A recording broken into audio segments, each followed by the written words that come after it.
Hello, world. Happy New Year. Happy New Year. Happy 2021. We made it, people. We survived. Yes. I know some of you who have already watched some of the video before, erase that out of your memory. Yes. There was too many technical difficulties, and we're still ironing them bitches out. Yeah. Gee, irony, catharsis, Charles, really? So here with me today, you got the lovely Stefan Bauman and Jazzy Hey, CME3 Productions. Yep. Yeah, so we're going to have some fun today. There's so much stuff that we want to talk about and just discuss in general. 2020. What? Hey, that's some shit. What a year it's been. And we're into 2021. And I'm not going to be one of those people that I see all the posts online that are like, 2021 is going to be the year. It's going to change everything. It's not. It's really not. It's up to you. No. It's entirely up to you how this year is going to be. It could be the same old dog shit sandwich. And Stefan, right now you're in the middle. You're in the middle of it. Yeah, exactly, Stefan. You're in the middle of the sandwich area. I'm like, if you just saw something, it was just kind of like okay, but you were mentioning about 2020, and then obviously, it's going to be a great year. It's going to be like this, you know. But you know what? You take it one day of the year. You know, like I said, it just felt like another Sunday. It felt like another crazy things. Yeah. But there was a couple bright lights. We all survived. We're doing what we're passionately doing. We just came off a very much of a virtual film festival, and congratulations again to many fine films that really just took it to another level. You know, took this to, as I mentioned before, another level. And exactly. You know, with I really like that animated one. That was really cool. Yep. And so many, yeah. Like you know, again, you know, and then you had the the local artists coming out. I mean, you know, we had like a lot of regional ones that that was talented enough, and it's like you had to sit back. It's like, okay, like the one called Middletown. Okay, it could be Middletown, New Jersey, it could be Middletown, wherever, but it was filmed, and you start seeing glimpses. It's like, I know where that is. Mm-hmm. I know where that place, and so it was totally amazing, this thing. And then some of the stuff that, you know, in our past that we have done, there's some things. Oh yeah, I remember that place. It's like, that's still around, really? Yeah. Well, you know what it is the film was really meant to hit on the point that it could be anywhere. Right. It's like middle America, middle suburbs, so Middletown, and every county has a Middletown. Mm-hmm. You know, somewhere together. It's like, you know, that middle class. You know, people grow up, they move apart. And it was it was very relatable for anyone who like graduated high school or lived in a small town. Yeah. And it was really great. And see, those are the things that I really cherished about 2020. For me, 2020 was a very strange year. I work in healthcare. It was wild. You know, COVID-19 is still roaring. Mm-hmm. You know, it's nothing to even joke about. I'm not sure I want to go back.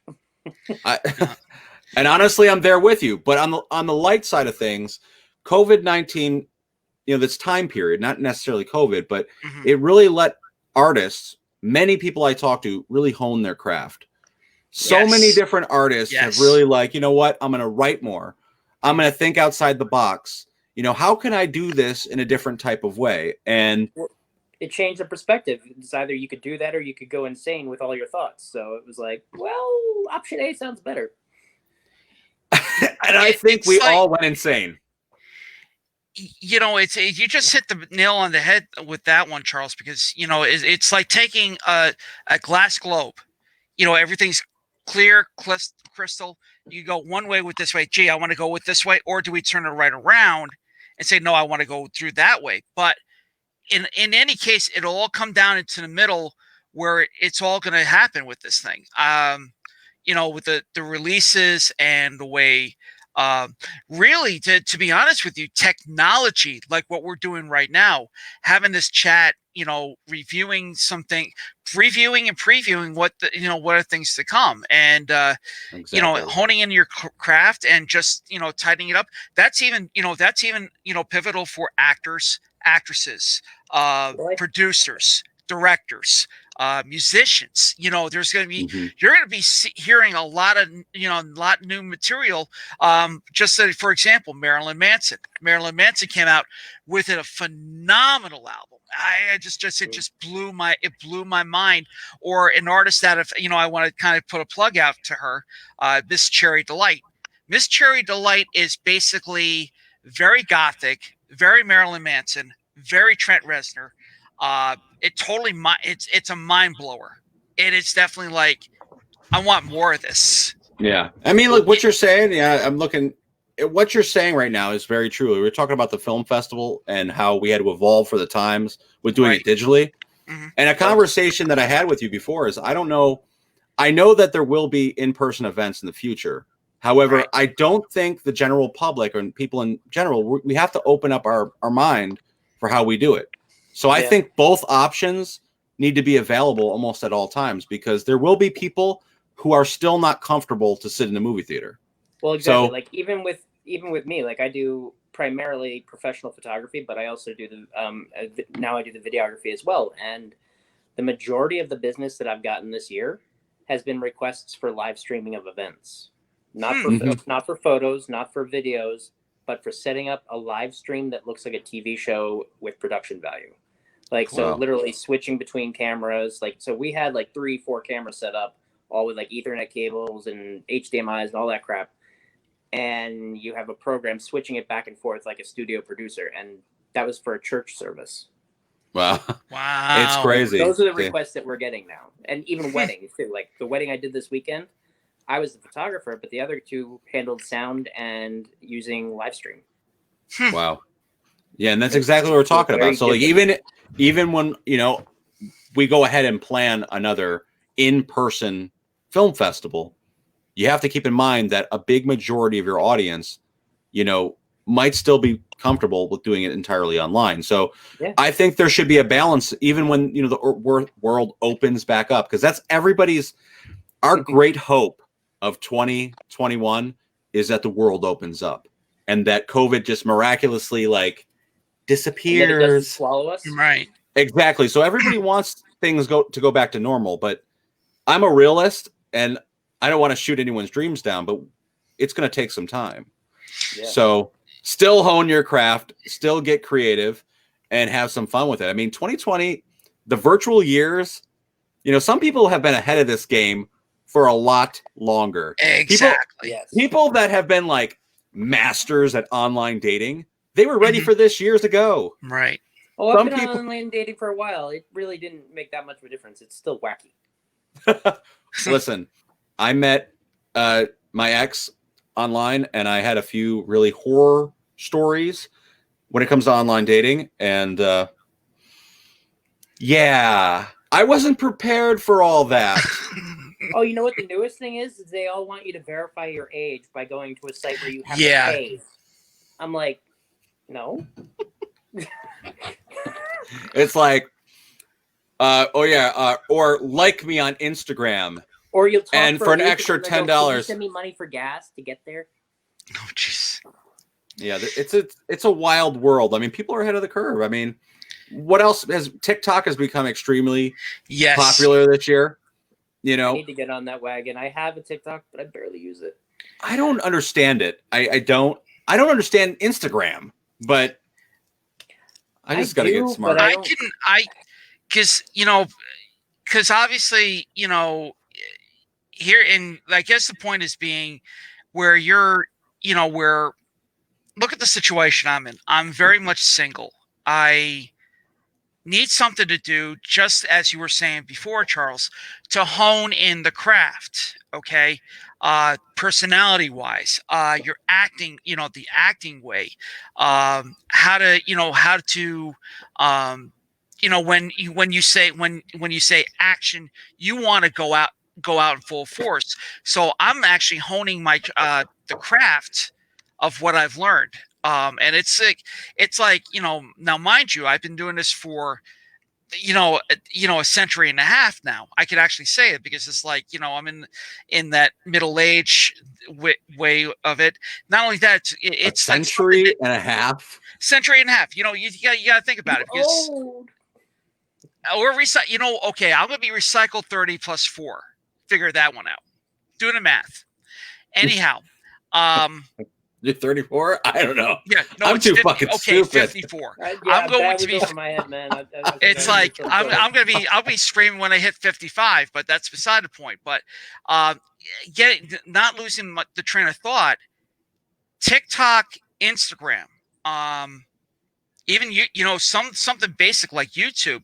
You start doing your point of views. You start your things. You're starting your a character that you created, whether it be a Norse god or a Greek god or something from the future, from apocalyptic way, where it could be zombies or it could be something in the horror genre. And I mean, we in us three, yes, we do dig the hard part of it, whether it be vampiric, where it could be Lycan, where it could be something like the brainstorm of Dr. Frankenstein, or the Fear of the Walking Dead. I mean, I've heard about, I hear about these things. In fact, a good I would say now it's a classic. It's Resident Evil. Oh my flipping God. They just came out with a package of all 5 videos, of all 5 movies. And I said, how the hell did these guys come up with this? And it's based upon with it. I got to stop you right there. Sure. You just said Resident Evil is a classic. Well, I mean, it started. What? If you, the point is, okay, Mila Jovovich is a 20, classic. It's 20 years. Oh, the video game? Are you talking about the movies? The movie's about 20. The movie, I looked at the credits like it was the game. 2000. I'm like, what? What? I mean, I was just saying about that, but in relevance, what I'm saying, these new modern day apps, you don't know what's going to come out next. I mean, there's a thing called Reels out there from Instagram. Okay, they always take this one little audio snippet, and then you can run with this thing. That's the problem, though. All these little audio snippets and running with things. That is how we get ourselves into trouble nowadays. Well, yeah, because there's a lot that that's why you have to put the either like a disclaimer. It's like, I do not have the rights to own this, this right there. But can I like disagree like with the world? Like, sure, I'm an art. I'm like, I don't want to say I'm an artist. I'm gonna be above that. But at the same time, what happened to people's originality? Like, I'm seeing these people blow up. They're becoming like superstars for lip reading or lip syncing and like literally going like this. Like Pikachu, or reenacting. My niece, who's 9 years old. Reenacting like what's been done. Like, I really don't like remakes too much. I mean, there is some that are great, but it's like that Hollywood recycle stuff, and now it's like it's in everyone's hands now. Decade. Oh, exactly, but it's in everybody's hands now. For the most part, a lot of the TikTok stuff you see is reenactments, and that shit to me. Voice recordings of other people that you're acting to. I can't take it. When I watch people, I mean, and listen, no hate. There's no hate out there. There's no hate out there. I know people are probably obviously like that, but it makes because it makes it that they have a lot of time on their hands. I mean, sure, they want to get better. They want to read a book. They want to write a journal or write a book like you just did, Charles, with Metamorphosis. Tag that line. Congratulations. Thank you. Yeah, by the way, congratulations on being an award-winning author, by the way. Thank you. The point is, it's like you're honing in on your craft. And again, last year, yes, obviously, yeah, it sucked. It really sucked, but there's a couple highlights you could actually say. Yes, you have a book that you just put out, Charles. You were in creation of it. We just came off of a excellent, amazing film festival that we could actually do this, and then now here we are. It's like, what's going to be like line in 2021, and then obviously with the apps, with the TikTok explosion, Reels, Instagram is basically taking a picture, doing this is like, okay, behind the scenes of, let's say, Oath to Injustice, The or thing that I've noticed is Lovelock, that they've all or kind of become something very like similar. that, along that line. What was There's that? always like a behind the scenes thing. What was that, Stefan? Oh yeah, sorry. No, I was gonna say the other thing that's happening is that all of the platforms are becoming similar in a lot of ways. Like they're all, they're jumping on the bandwagon. They're like, oh, this works, let's do it. Like the fact that Instagram had like the live after Facebook did, and then Mm-hmm. and that was after Snapchat, I believe. Like first there was Snapchat, then there was Facebook Live. I don't Yeah. know the exact order, but I mean, what do you guys really feel about like the false information being like I think it's publicized horse crap. that is all over these social media accounts where it's like literally like no Even their facts. pictures are doctored. You don't even know who you're talking to. Exactly. Like, I don't want this to become super controversial, but there's so much stuff that, so much false information that you see on social media now that Mm-hmm. sometimes you don't know what motivated from higher you don't know ups, what too. to believe. You don't know what to Right. believe. And whether it's, vaccine issues that people are showcasing, whether it's, Joe Schmo running for president and he's got a scandalous story. You just don't know what's true now. It's so free roam and there's no regulation behind it. And now we have a president who, regardless of whether you like him or not, like technically you lost the election, and what you're doing right now is looking a little bit like a rebel dictator. Yeah, I don't know. That I don't think that it's the truth of the matter. We could No, do some. I'm not completely against, but like let's put it this way: we always used to like talk about other countries, like, oh, look at this dictator, they're having another election and they're not leaving. I don't know. I just find like this year, I didn't find too much excitement through many conversations I had during this election cycle. It reminded me a lot. It reminded me of a lot of 2016, but even worse, where like nobody was like too gun. Entertaining. It was just nauseating. People were too gun ho. Like I didn't really hear that. It wasn't like when Obama and what was his name, John McCain ran. People were like one or the other, and they were super excited about their candidates. Now it was kind of like, people were fighting for like what they believed was freedom and like what was right versus like he's funnier or he's a funnier meme. Charles, again, I mean, memes are like taking over everything. I mean, you look at the memes on this, here, and I'm like, guys, I'm getting tired. I'm like, it's like, okay, you know what? I need to back off a little bit. I mean, doing something like this kind of opens up a new parameter in a peripheral way, Well, that's the reason it's become so popular lately, is like literally everybody's so tired of all the mainstream crap. And, and talking about misinformation, I don't know how, like, listen, when you're an independent filmmaker, chances are you broke. So I don't know how many YouTube videos I was watching based on the stimulus info. And there's so much misinformation. People were talking about like $20,000 checks. People were talking about like conversations that were happening between Mitch McConnell and Nancy Pelosi that never happened. I watched C-SPAN while they were voting, and I wanted to break the computer because I'm just like, how are you people this? But the misinformation is you can literally watch it on C-SPAN, but if you really try to, like any Joe Schmo, like I could be like, listen, I'm Dr. Charles now. And, I'm going to tell you about this vaccine you're going to take. Like the misinformation is real. And yeah, like, but it goes all how many of you guys got that stimulus right now? Honestly, like I worked in a doctor's office at the beginning of the year as a medical assistant. And I was frequently told by my managers, because it was one of our measures of productivity, was you need to go in and you need to tell these people that they are getting their vaccines today. And I would say, well, excuse me, as far as I know, there's a thing called Patient Bill of Rights. And one of those rights is to refuse treatment. So if I walk into the room and I say, you're getting this, it's not going to go over well. I'm probably going to get cursed out. I'm personally not going to do it because I think it's wrong. Yet you're harping on me constantly. And then all of a sudden the pandemic hits and now they're actually trying to make it a law. Yeah. It's going to change things forever. Yeah. And I'm not an anti-vaxxer. Like I've gotten my flu shot every year. I happen to think it works. But I also happen to think you do have a choice, even if you are an idiot. We'll go there. We'll change this to lighter topics like, hey, how many of you guys got your stimmy check? Not yet, but I didn't get jack shit. My friend did. I didn't. I mean, I'll probably be. We'll probably be getting that next week if we have it. But how is the IRS again? picking? You get picked out of a hat.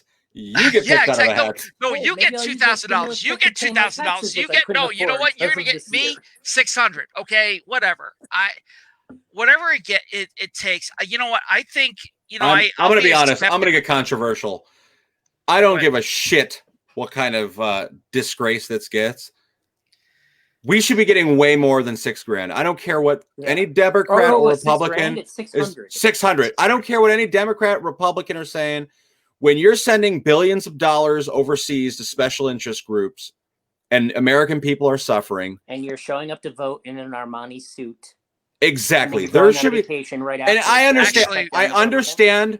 Listen, I understand the fiscal responsibilities of people saying, you know, some people weren't out of work and they didn't lose money, blah, blah, blah. But at the same time, if you're going to spend that money and literally throw it to like all these nonsensical issues, give it to the people that are struggling. Because right now, especially in this industry with like filmmaking, a lot of professional actors, they're waiters, waitresses. Exactly. They've lost their bartenders. They have literally been wiped off the map. Correct. They are used their savings, whatever they had. They took out loans. They're maxing out credit cards. I don't want to get into a political rant here, but at the same time, like, come on, like, it's kind of 600 fucking bucks. It's been the most political year of our lives. I look at like, you know, I mean, and again, the spectrum is like you know, you take a look, you know, retrace back in history. This is becoming like becoming again 100. It's like 100-year cycle because it's all, you know, it's going to all. And I'm not going to go into that. I mean, we're going to try and keep it, you know, trying to keep this fun enough that we're, you know, this is no, seriously. I mean, no, but we're getting, like, what we're doing. You know, we have to talk about the directors, the cameramen, the, you know, the producers, the new terminology with the cameras. I mean, like, I never thought I would see something so remotely for a mobile device, and then you're doing, you know, with this, with a cell, you know, with a stick, and then you're doing what is it, Grummel, or it starts with a G. Gamble? And I never thought I would hear that term. I'm like, really? G-spot? Yeah.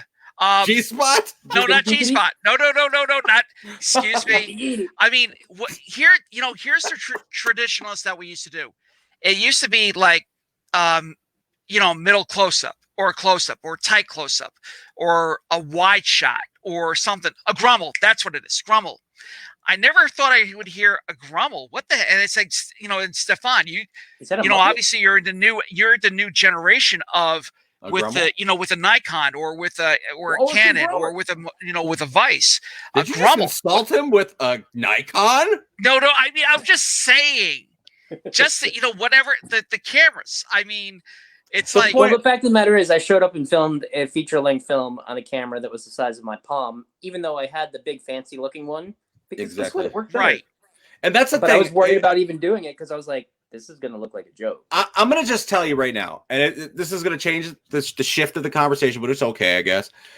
Yeah. But what Stefan was just saying is he filmed with a Sony, very handheld camera, but the quality was there. Right. However, when you're dealing with superficial people in the industry, when they walk on a set and they don't see like the fancy stuff, they don't take you seriously anymore. They give me dirty looks when I pull that camera out at a wedding. Exactly. And the truth of the matter, and that's, I remember I had a conversation with Stefan when he was working with Oath to Injustice. I said, you know, you might want to use the Canon for this one. You know, it has bigger lenses. It's more of a showstopper. And he's like, but this one looks better. And he like showed me the difference, and he was definitely right. But the fact that I worried, because I was used to working with some divas, male and female. This isn't just for men or just for females.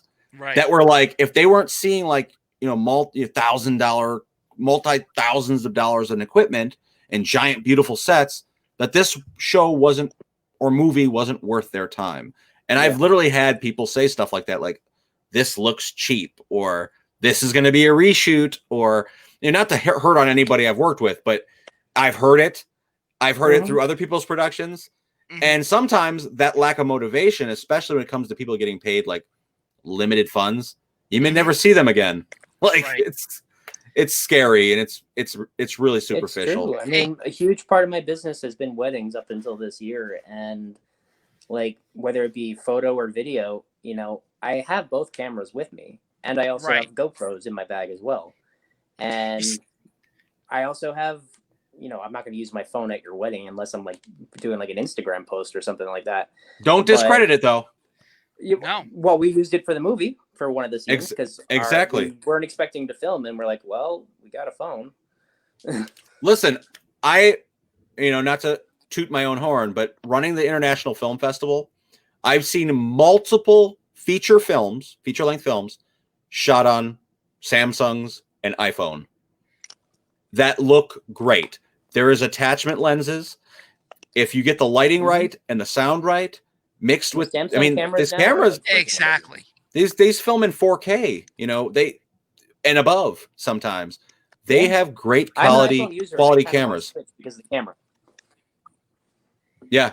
It's just, you know what I mean? Like if you have a good storyline and you're doing things the correct way, there's ways that you can kind of say, okay, I'm not going to spend $20,000 on a red. I'm going to use my iPhone.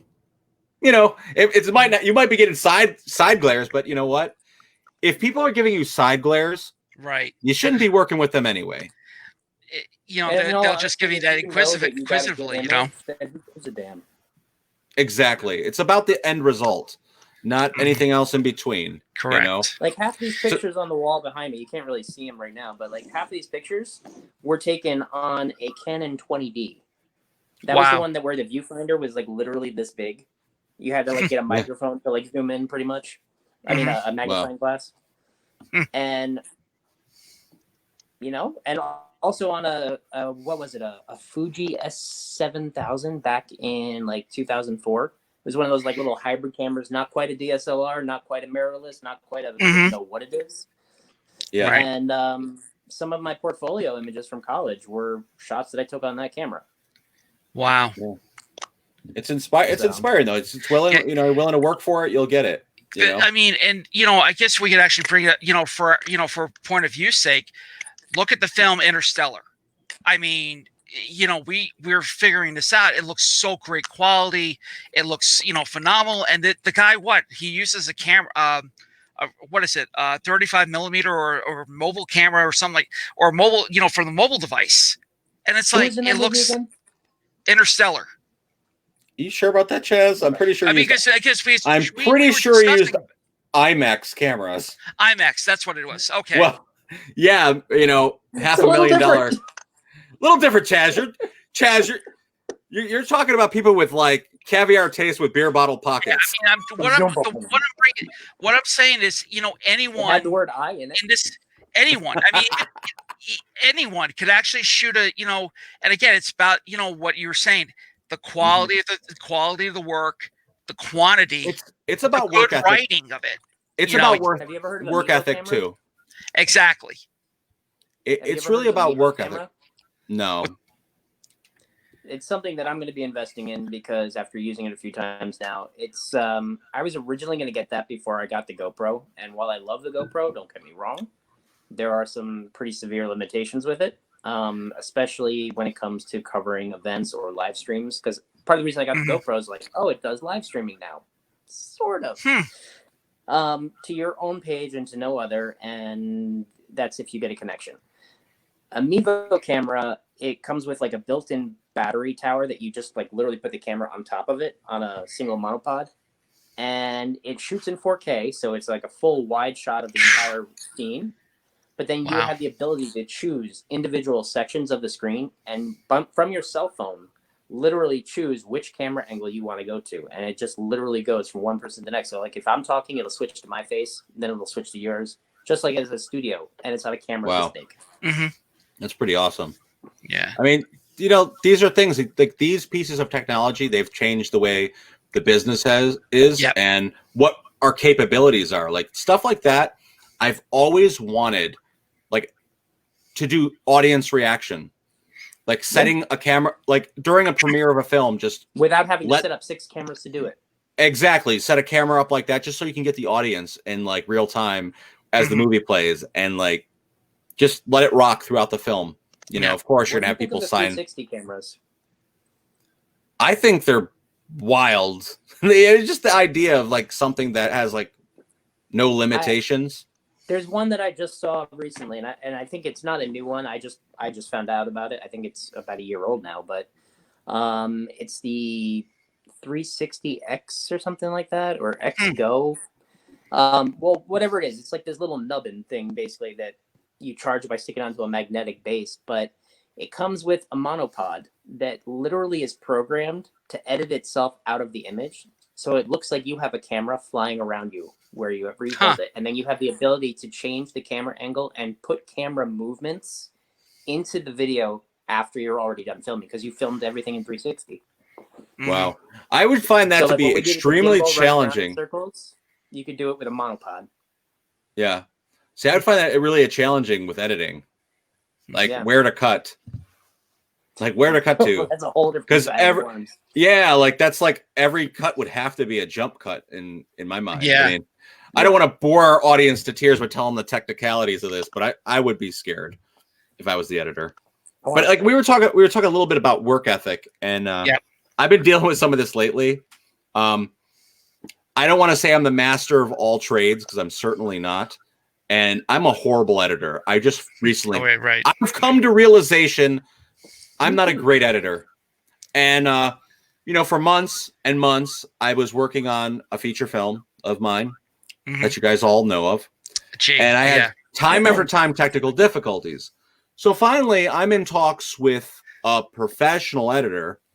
And to me, I mean, I'm going to just ask you right now. If you were to respond to an ad of mine looking for a job, and you're really interested, you send me your resume, you send me some reels of your work, send me references, and we start to get into talking, and I'm very interested in you. And basically I spend time to put an agreement together, and all of a sudden, like, you tell me that you're going to sign on to the work after you want to be able to read the scripts. And it takes you about... hold on to plenty of fish. Basically. And then, like, weeks go by.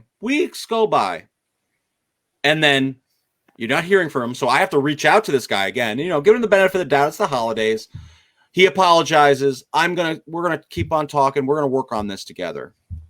And, we're going to meet on Christmas. Christmas comes. He never shows up for the hard drive or to sign the agreement.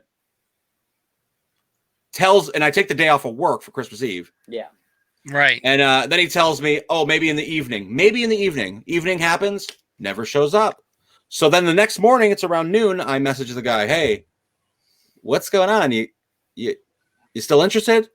Oh, yeah, I am. I'm sorry. Something came up. So now I'm getting a little heated because this is like an ongoing thing. So I reach out again, tell him, okay, well, he's like, anytime this week we'll meet. So I said, well, Wednesday works, but honestly, any day after 4 p.m. works for me. Any day and any time at all on the weekends. That's a giant window. That's pretty much the whole damn week. Cool. No response.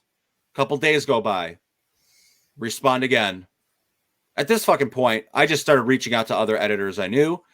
And thank God I did an international film festival, because I actually found a really good editor, a really great filmmaker who submitted his multiple projects to this year's Catskill International Film Festival digital Is he the one edition. you told me about the other day?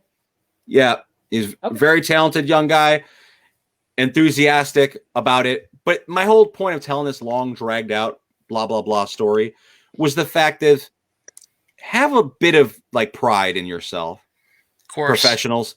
Of course. Do not sign up. He didn't officially sign the agreement, but what he did was, if I'm in talks with you, like if I was to hire Stefan, we wasted a month. And exactly, if I was to talk to Stefan, even though he didn't sign anything yet, in the beginning, I messaged like a plethora of different editors, right? But eventually when I'm, filtering them out, I find the one I want.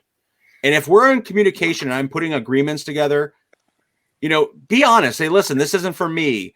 You're not offering me enough money. Whatever the excuse is, I'll take it, because honestly, you're wasting my time otherwise. Right. And I think that's something that needs to be in general for people nowadays. I don't know if it's a generational thing, but just say what the hell you mean. And mean do what you say. want. Yeah, exactly. Do what you mean. Mean what you say, because the guy wasted a month of my time. I took off of fucking Christmas Eve, wasting my time. It's almost like I was begging him, like, hey, please edit my film. No, I don't need, I'll find someone else. There's millions of editors out there. Millions. Yeah. Come on, bro. People have to readjust their prices now, given the reality of the situation that we're in. Oh my Correct. God. I've had to reduce some of my prices, unfortunately, for weddings, because now they're 4 hours long with maybe an hour of get ready time as opposed to nearly a 12-hour day. Wow. And I can't, in good conscience, charge you the same amount for that. I mean, just to add to what you're saying just a little bit, I mean, when it comes to editing, when you're trying to barter, you're not going to barter editors. They're getting paid, for the most part. But when you're making discussions, when you post an ad, you're like, listen, looking for a professional editor to work on my ultra micro budget production, and they tell you that they want, $450 an hour for unlimited. There's an unlimited amount of hours you're going to work on a feature. That's more than half of my rent.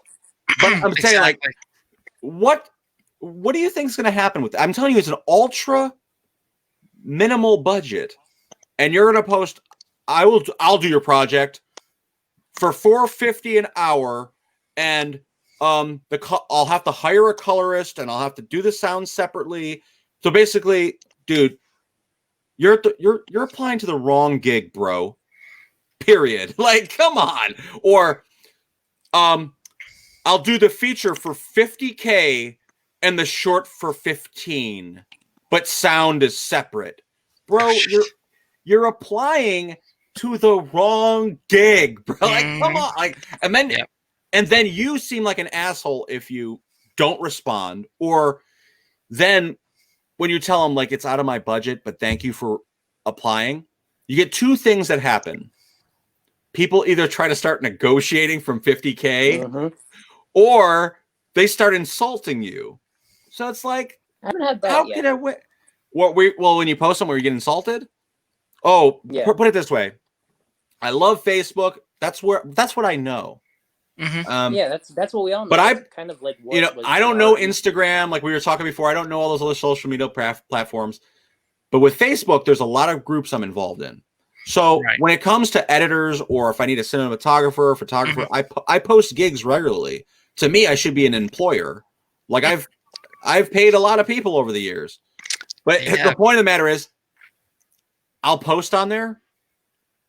God forbid you put on there, looking for an actor or actress for a non-paid / non-union gig. You're getting roasted. You are getting crucified, upside down, and lit on fire. You're getting thrown in a dumpster fire for doing that. And it's like, bro, you decide what you want to do with your life. You're an adult. I'm not manipulating you. That on one level, though, because when I was coming out of photography school, there were tons of Craigslist ads of jobs, and they were all for college credit or pay. And if you're looking for college credit, that's great. But if you're looking for bread on the table, yeah. Well, here's me. Here's our conflict with you. If I clearly indicate you're not getting paid, how could you be mad? Because there's other paid gig and other opportunities available for you.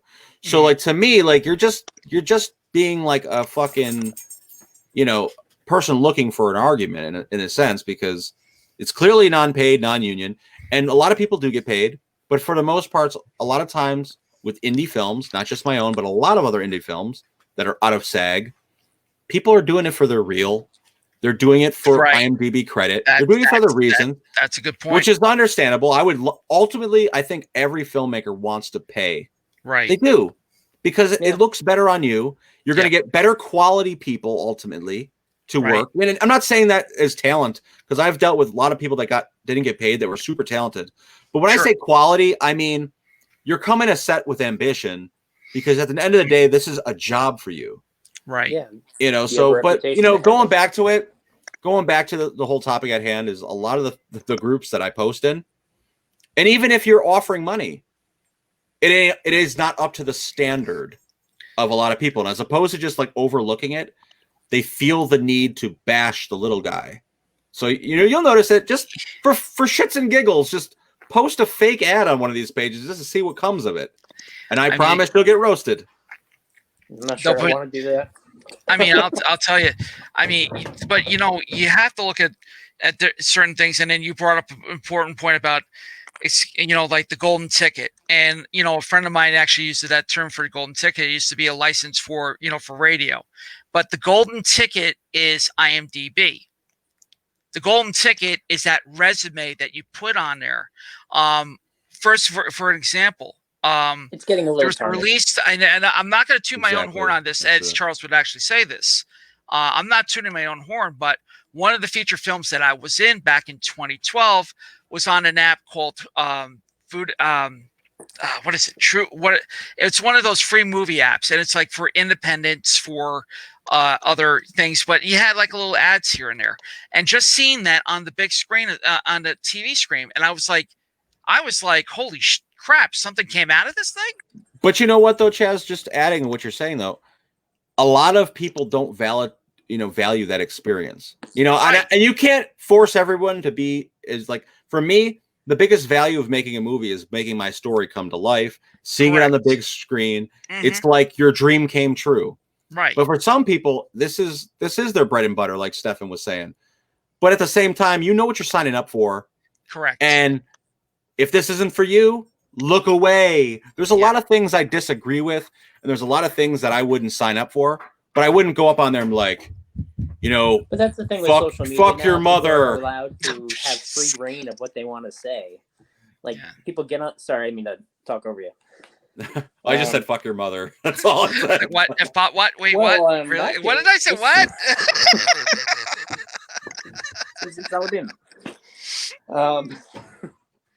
But you know, it's like I think Charles, you brought up and Stefan, you brought up a good point on this, because you know, it's the work value, your work ethic. You're going to be there, you know, and just get, you know, put in that mindset for, you know, that few number of weeks on how to get a good quality production.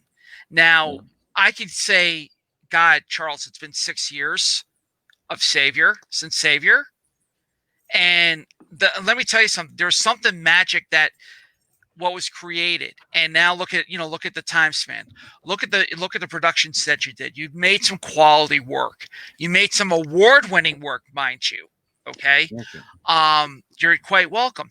I mean, and look at the next chapter. I mean, again, your book's coming around. You know, award-winning author. You got the 2 releases coming. You don't have to keep on plugging me, bro. No, I know. I understand it. I'm just.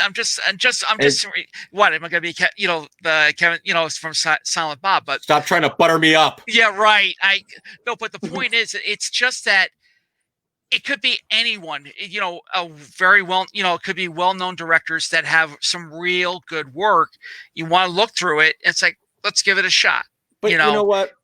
At the end of the day, let's say this is a freebie project and you're going to put your time and effort in it. The first thing you should do is look up the director or writer's track record. Correct. Have they made a movie before? Are they wasting your time? Second thing is read the script.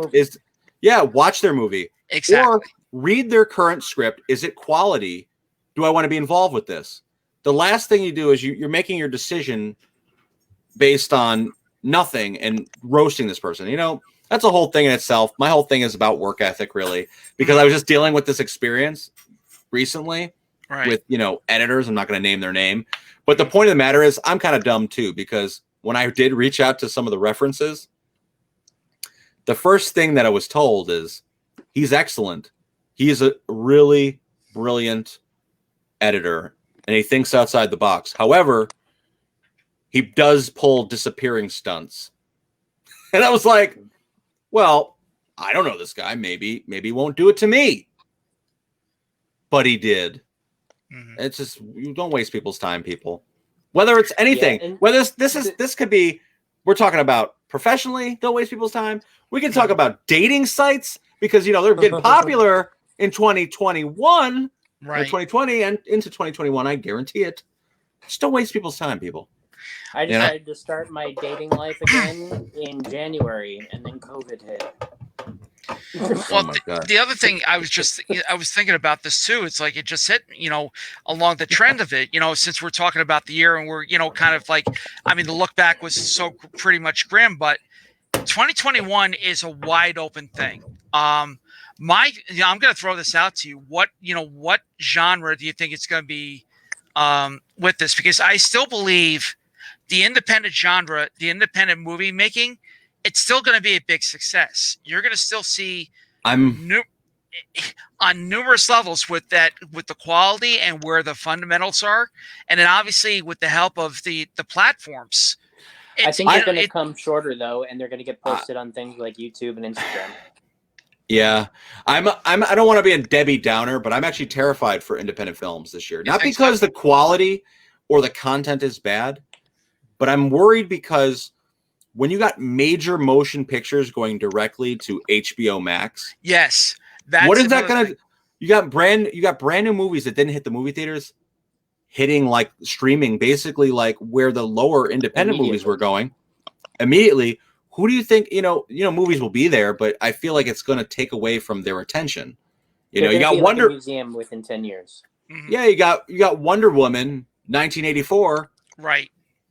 HBO Max. They're talking about the third Wonder Woman going right to HBO Max. They got the Justice League Snyder Cut, a 6-part series going right to HBO Max. Now, I want to get HBO Max, but it's going to take, I think, attention away from the independents, and hopefully I'm wrong. There's something else I wanted to rewind on while you were talking, Chaz, about like people with their artwork and also sorry, my hair is all messed up. About having pride in your work and what you do. I know a lot of artists have this thing where they hate every piece of art they make. I thank God that I don't have that issue. I'm also not arrogant about it, though. I don't think that every piece of art that I make is perfect or great, but I think more people need to start looking at the process of doing it and really start to enjoy that part of it and the learning and everything else that goes into it, because so many people I talk to are like, oh, this is crap, I don't want to show it to you. And like I look at it, I'm like, this isn't crap. Like this is actually good.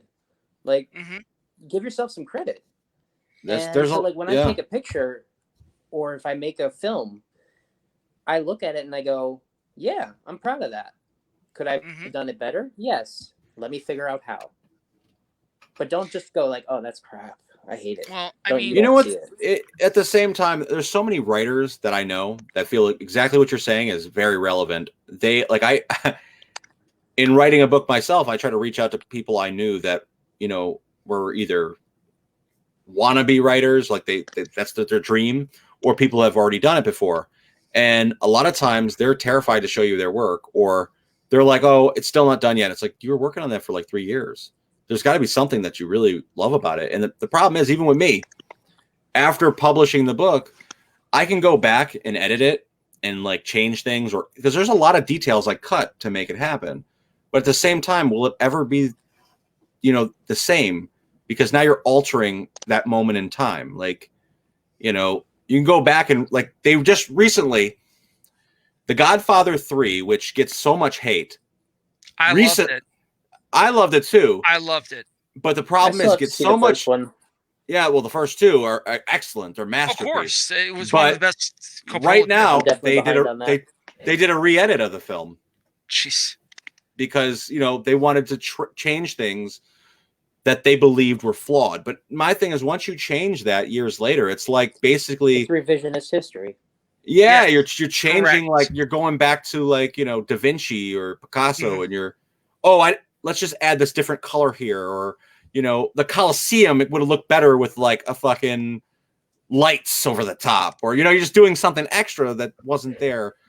And I sound like I'm an originalist. I don't like to change things, but the truth is, if it's your work, you should be happy. I mean, don't do things unprofessionally and with flaws, right? But it's tough. Something else that just came to mind while you were talking about that is, and we kind of touched on it a little bit with technology, is just listening to, like, I don't know about you guys, like, I listen to an inordinate amount of YouTube videos in the background, or podcasts, which are quite often broadcast as YouTube videos. And I just turn my phone off and I go about doing what I'm doing. And you start to notice, like, obviously you start to realize how much they monitor every search that you do, because then you start getting the same recommendations. Like, go search one thing more than one time and all of a sudden it'll be up in your feed. However, I find that some of the ones that are really interesting and fascinating to me are the ones that are talking about neuroscience, the ones that are talking about genetic engineering, biomechanics. Elon You mean Musk. everything we eat? Yeah. And you start to listen to, like, all the stuff that is going on. You're like, even the people who are creating it are saying, like, this is scary. Like, the people who came up with algorithms for social media, like, I don't remember if it was Facebook or YouTube, but to basically zero it into, it got to a point where this woman gave a TED talk. They were able to zero it into the point where they were able to predict whether or not you were going to come out as a homosexual before you even knew that you were,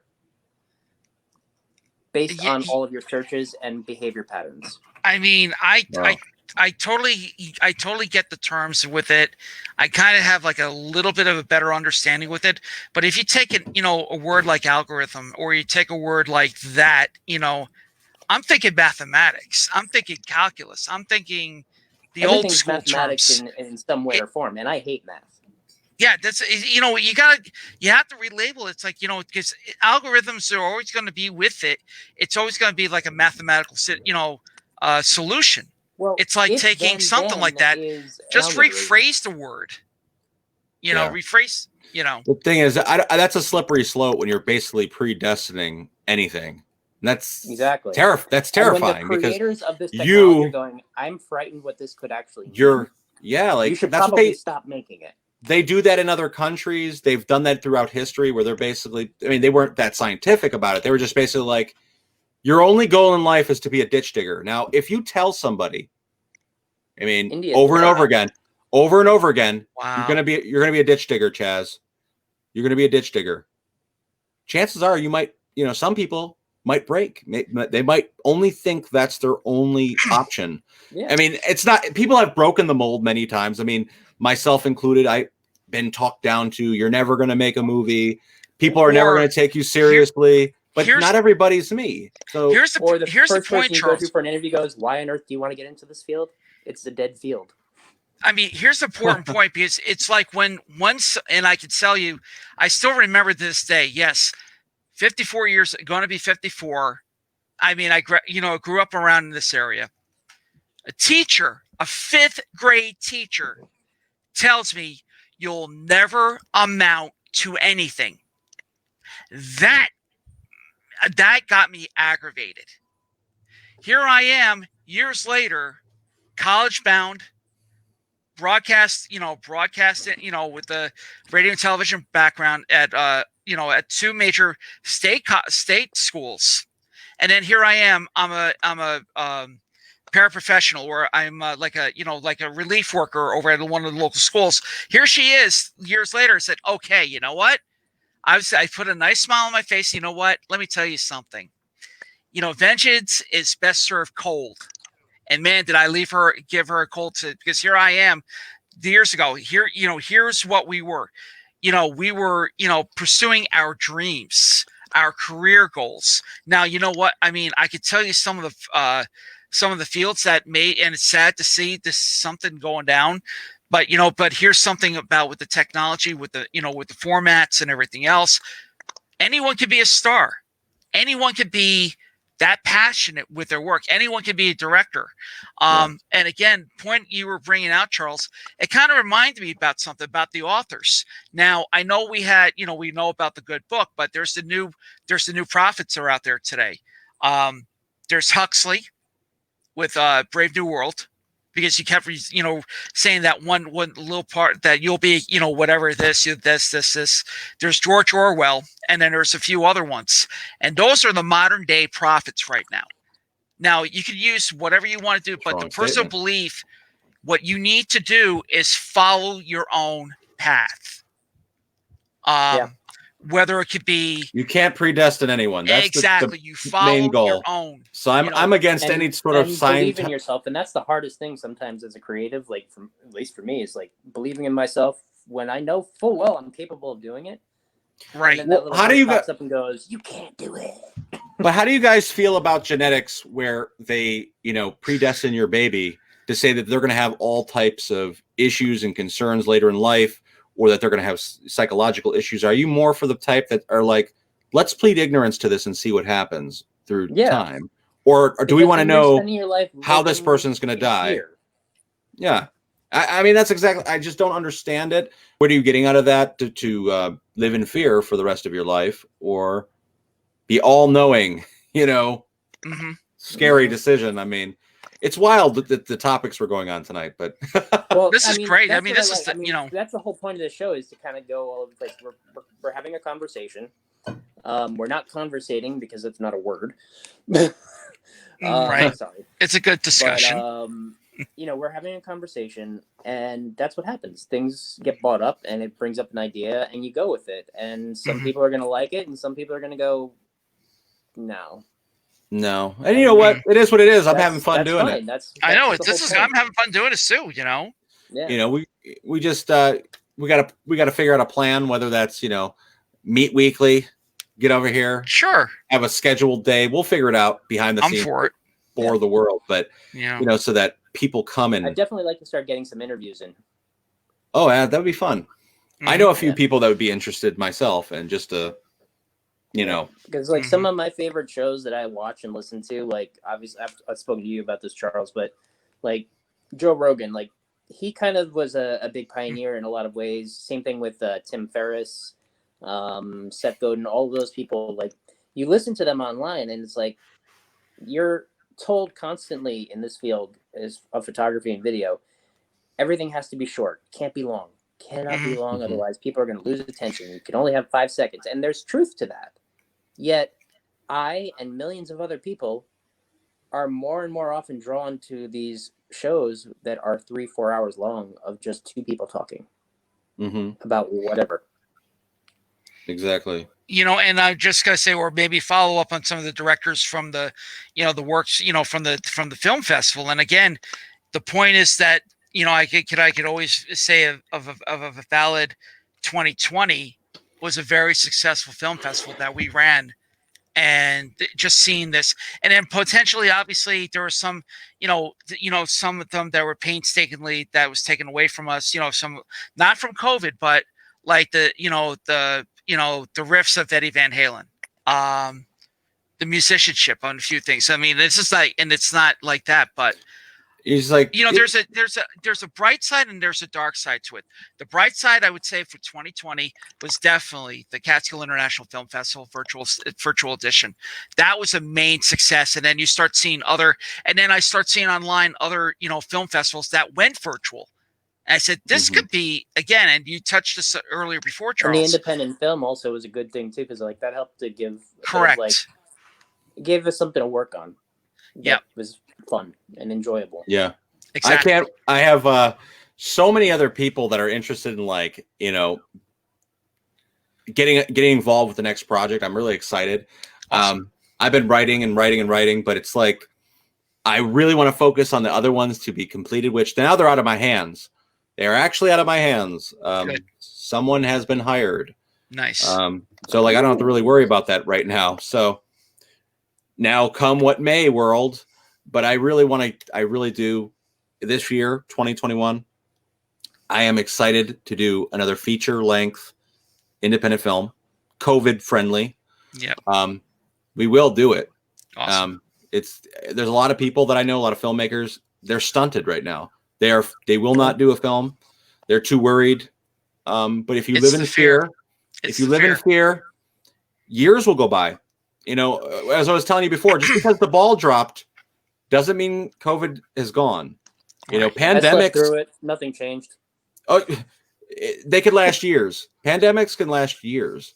So if you want to, you know, halt your career for, you know, 1 to 3, 4 years, It's it will probably be gonna over. closer to 4 because you're also going to have to deal with the whole fact that even in myself, like there's a distrust of, and I'm not an anti-vaxxer, but there's a distrust of a vaccine that's been created so quickly. There's millions of people who feel like that so much more intensely that they will not take it.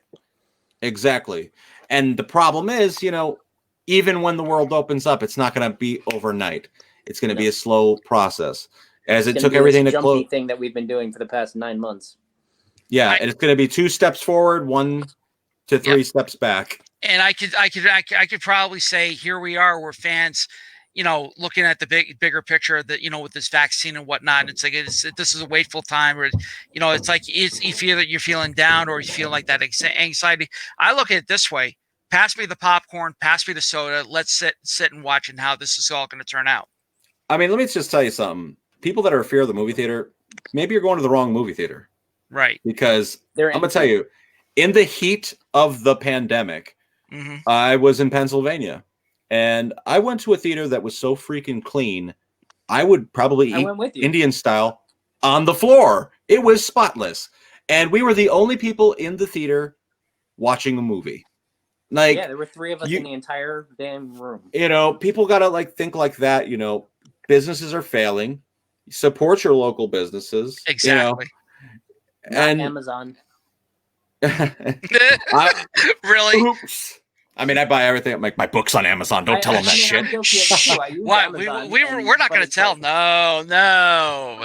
Okay. Yeah. No, but I totally agree with you. People need to, like, you know, be fearful to a certain extent. Right. Yeah. You know, support your local businesses. Have fun. You know, not Walmart. Don't push away your businesses. This was a topic we were talking about the other day. Like, Andrew Cuomo, for all the fans out there, I'm not one of them, but you know, who's last night? Does COVID get worse after 10 p.m.? Because I don't know how many damn times I was in Walmart in crowded lines going all the way into the underwear aisle throughout this pandemic. But you can go to Walmart, but you can't go worship in a church, or, you know, you could. Oh God, see, that's a am I getting into thing right there? Like, there's so much. It's just so that's what boundaries. There's so many boundaries being broken, and I feel like when I say things are never going to go back to the way they were, it's because a lot of people are just I don't want to say morally flexible, but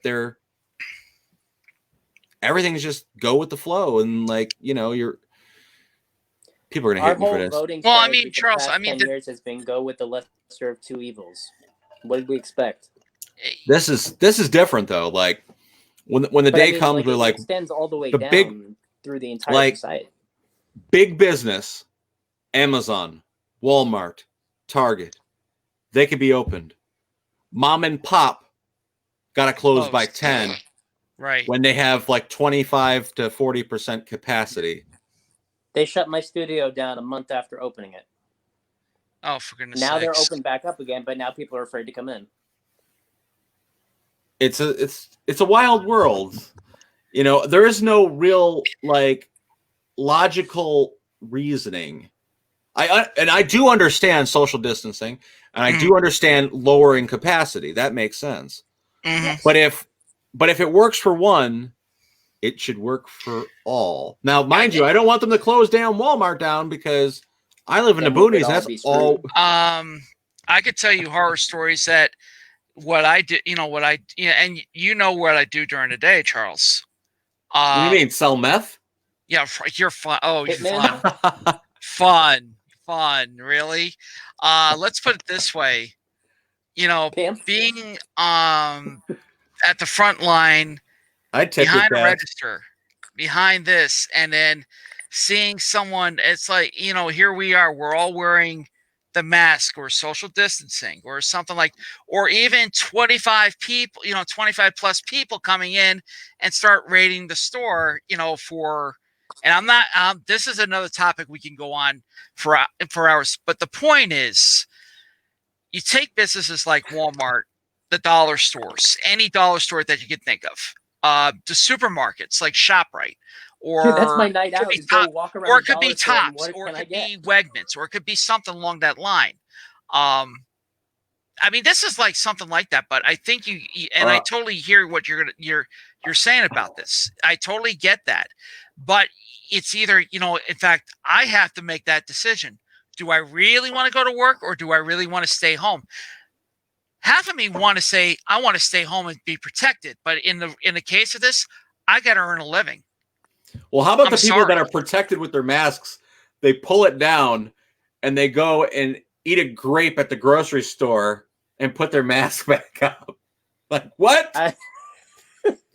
What? Or here's the other thing happening? Also, is restaurants. How is it that there's like an invisible force field at the table that prevents you from illness?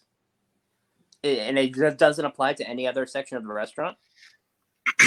Well, they have a little barrier. The little barrier. Right. You mean the table that's separating you from the person across from you? That's wrong. Exactly.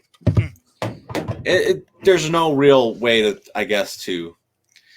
Well, I think the problem is that there was so much stuff that got politicized early on, or they got because it's an election year, and it's such a polarized environment, and then you throw into that all of the social unrest that happened because of the shootings and things like that. Correct. And you basically have a powder keg of a year, where everybody's like, "What else can go wrong?" It's like, don't say that because you might find out. Well, yeah. To like go with the like this year, like, and totally changes swifting of topics, but I know people on both sides of the aisle, and by no means, in the middle, and it sucks. Well, and no means am I a Biden fan. No means. I think he's a terrible candidate, and I always thought he was. But you know what? I wish him well, because this is our country, and I wish Trump. I wish Trump well when he was president, because the thing is, at the end of the day, it's our country, and I want us to be safe, and I want the best for us. So like, I'm seeing a lot of people like they just won't get with the program, and they're unhappy, and they're already blaming each other. But the truth of the matter is, at this point, we need to focus on making things better for all of us. You ever listen to Jordan Peterson? No, I'm unfamiliar. Okay, so for anybody who hasn't listened to that, I would recommend looking it up, because it talks about this a lot. He is a teacher from Canada who, and I think he was also at Princeton as well. I'm not exactly sure where he taught, but he's a very prestigious psychology professor or psychiatry professor and philosophy.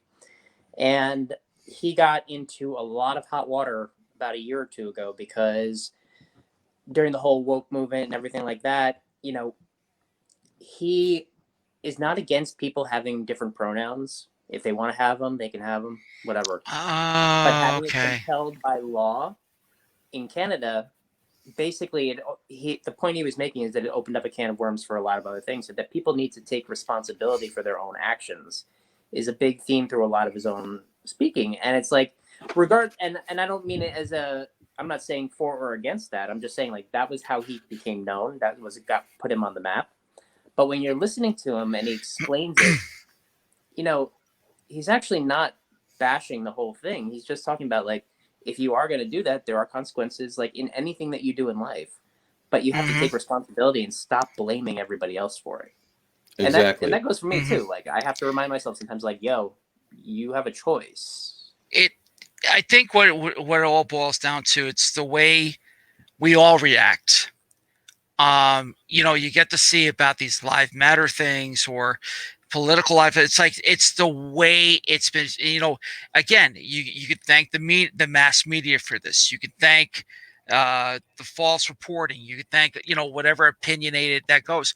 You try to stick with the facts as much as possible, but yet the one question, or the one thing that we all are, we're humans. Yeah. Human lives matter.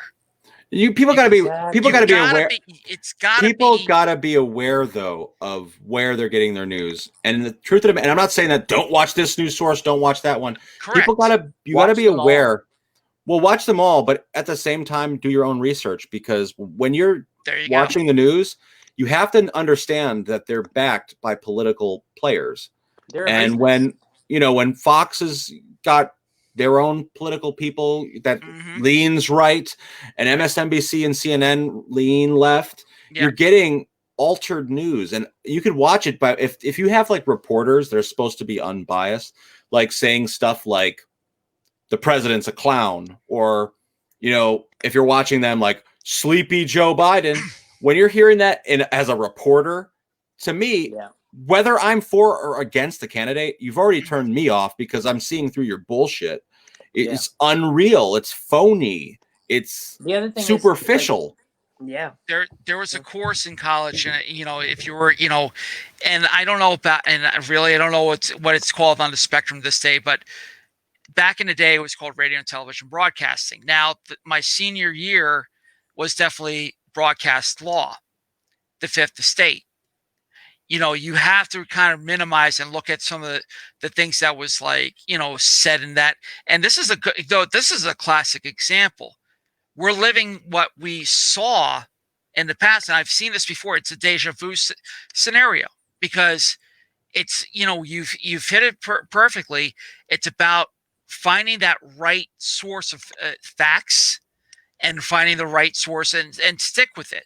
And then you try not to go with the BS of other reporters. I mean, I'm not sure if we talked about this in this test run or before, but the problem is social media is so accessible that there is so much false information out there. Yes, correct. And I know people who, when you tell them like source your facts that you're giving me, they're like, I saw a Facebook video. I can tell you right now. I'm going to tell you guys a lie right now. You listen? It was fake. You guys ready for this lie? Sure. You're all getting a $10,000 stimulus by the end of the week. So people tuning in right now are going to maybe believe me. Hell, 10 grand. But you know what I'm saying? Like, you can make lies up.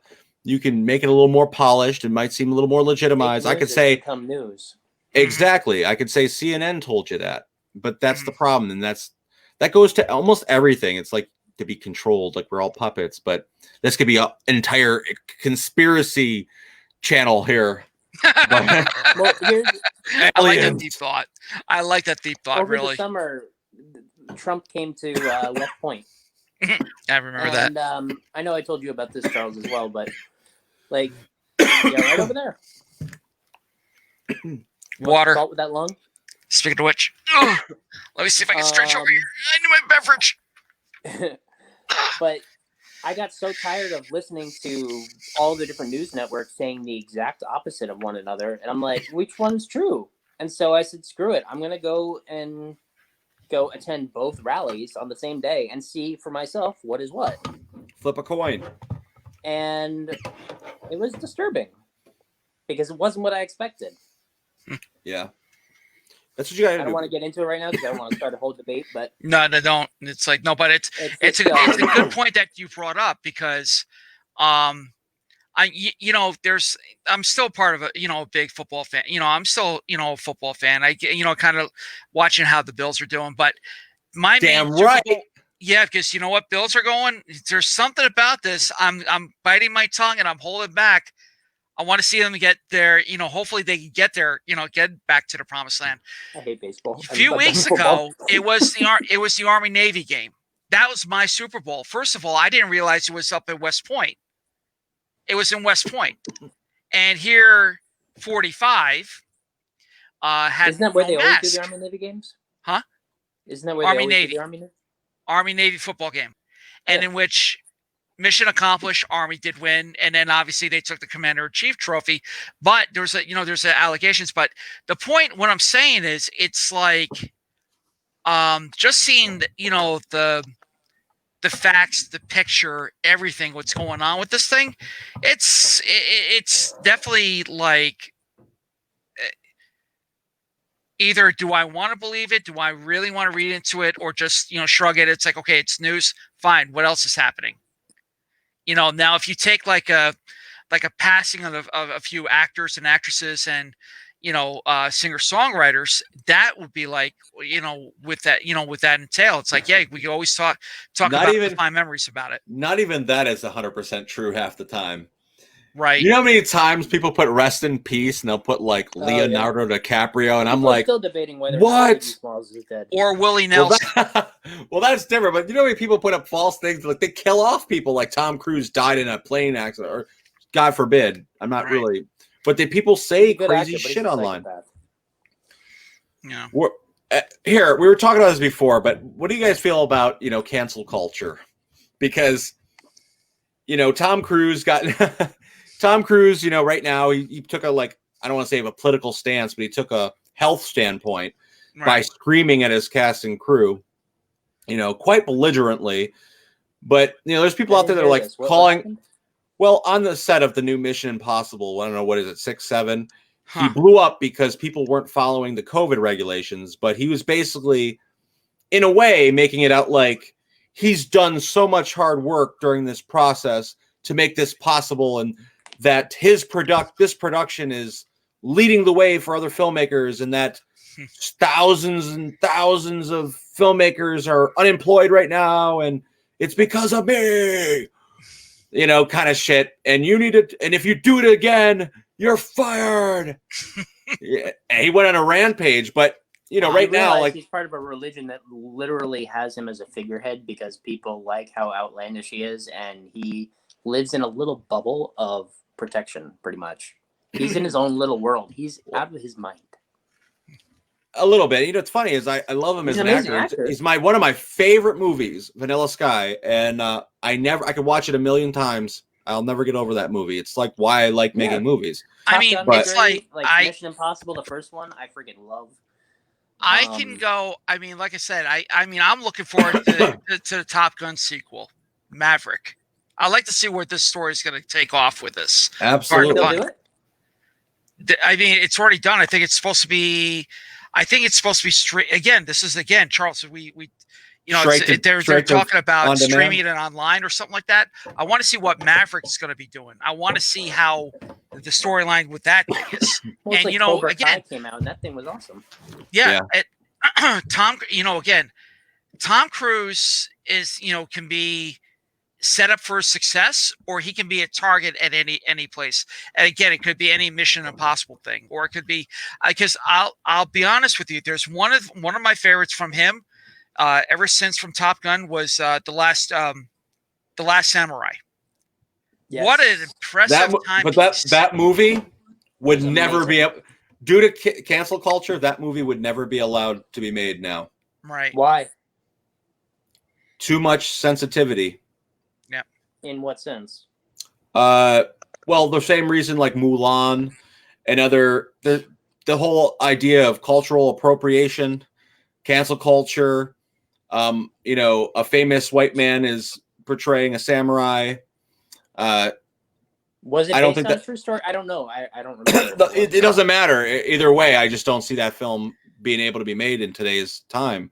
I mean, there's many films that I don't think could be remade or done pretty much now. Every movie in the 80s would not be made. Oh, exactly. I mean, back to the cancel culture thing. It's like the whole thing with before they're trying to eliminate Johnny Depp from, films because of his issues with his, ex-wife, where, it's basically whatever debts or whatever he's paid or however it's done. Now he's canceled out of Hollywood. They're saying now, like, wow. Is he ever going to make another movie? Because they replaced him or recast him in the Harry Potter spin-off. I don't know how. And Mel Gibson came back because, in all actuality, his fan base is, I mean, I could just speculate forever. Beyond his regular fan base, he gained such mega ultra popularity with the Passion of the Christ, a religious phenomenon. Yes. Mm-hmm. Whether people liked him or not, people look at him like he's the genius, next Jesus Christ. I mean, apparently, Mel Gibson is making a sequel to the Passion of the Christ called Resurrection. That's what I heard. Is it really coming? Is he really? I heard.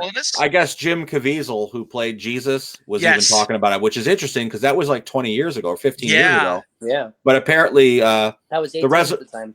Yeah, the resurrection, which would take place after the resurrection and all the apostles and how like the religion was built. Oh, so basically like the Book of Acts. Correct. Yes. So I don't know if it's true. I don't know why I'm even talking about it, but we just talked about Mel Gibson, and I figured that's the reason why his fan base is so. You talked about cancel culture. I mean, remember what he went through. I mean, Mel Gibson. I mean, and these are all targets. Some of these actors, actresses. I mean, look at. I mean, and they're human. They make mistakes. Exactly. You know, exactly. And it's with the depression state, with look at Jim. I mean, God, I miss Robin Williams, obviously. Robin Williams was, definitely a genuine comedian, but there's the depression that kicked in. Look at Jim Carrey. Jim Carrey, and he had these fits of some things and the way he reacted. I mean, that's a quality in an actor. But again, you're talking about a sanitized situation in a generation that they can never understand. Do we want to go back 50 years ago with this again, or do we have to prepare something for the future? We can't necessarily blame the new generation for being ultra sensitive for one reason. We can't, because we're the ones telling them that they deserve the trophy and they deserve we created this. Mm-hmm. Social media, we created this. Like, you can become a superstar with zero to no talents. You could be like the Kardashians if you want. Oh God! Whoops! Did I say that? Oh boy! But you could do by things the same now. Token, they are billionaires, and we are not. Well, that's very true. But talents, they have no. Yeah, I get. I mean, maybe running a business. Tapped into something, that's for sure.